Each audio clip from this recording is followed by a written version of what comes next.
সেনা প্রধান জেল থেকে মুক্ত হলেন, সেই মুহূর্তেই কিন্তু ভারতের অন্তরে আগুন ধরে গেছে। আমি কেন সেনা প্রধান বলছি? আমাদের সেনা প্রধান হলেন বাবর ভাই।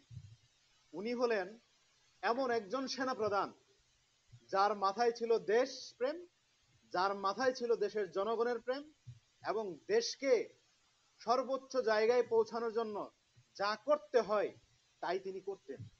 এমন একজন সেনা প্রধান।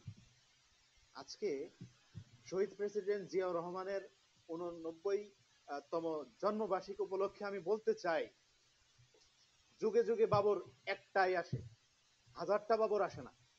আমাদের উচিত আমাদের সেনা প্রধানদেরকে সম্মান করা, তাদেরকে উচ্চাঙ্গে রাখা। আমরা চাই বাবর ভাইদের নেতৃত্বে বাংলাদেশের যতটুকু মাটি ভারত দখল করে নিয়েছে এবং দখল করার স্বপ্ন দেখছে, প্রত্যেকটা দখলকৃত জায়গা, সম্পত্তি, জমি আমরা ফেরত নেব। ভারত যদি মনে করে আমাদেরকে রক্তচক্ষু দেখাবে আর আমরা ভয় পেয়ে যাব, না, আমরা সেই জাতি না। বাংলাদেশের আজকে 56,000 বর্গ কিলোমিটার অগ্নিগর্ভ। প্রত্যেকটি বাংলাদেশের নাগরিক আজকে সেনা সদস্য রূপান্তরিত হয়েছে। আজকে এরা রক্ত দিতে শিখেছে, জীবন দিতে শিখেছে। এরা আর পিছপা কখনো হবে না।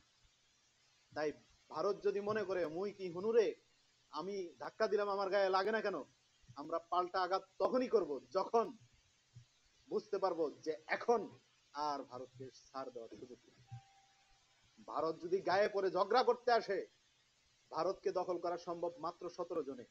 ভারতের পূর্বের ইতিহাস হলো 17 জন, আর বাংলাদেশের ইতিহাস হলো রক্তের বিনিময়ে বাংলাদেশ স্বাধীন।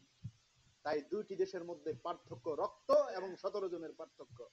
তাই ভারতকে আমরা হুঁশিয়ারি করে বলছি, স্বাধীনতা যুদ্ধে শহীদ প্রেসিডেন্ট জিয়াউর রহমানের নেতৃত্বে বাংলাদেশ স্বাধীন হয়েছে। আর শেখ মুজিব বহল তবিয়তে পাকিস্তান কারাগারে জীবনযাপন করেছে। তার ফ্যামিলি বাংলাদেশে আল্লাহ রহমতে জামায়া ধরেছিলেন। আর জিয়াউর রহমানের ফ্যামিলি কে কোথায় ছিল কেউ জানতো না, এমন এক বিভৎসকর অবস্থায় ছিল। সে রণাঙ্গনের সৈনিক।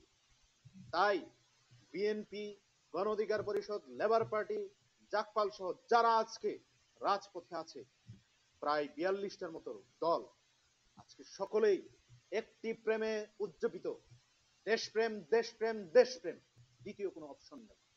তারা দেশকে ভালোবাসে, দেশের মানচিত্রকে ভালোবাসে, দেশের জনগণকে ভালোবাসে। তাই দেশের প্রশ্নে আমরা সকলেই ঐক্যবদ্ধ। ধন্যবাদ।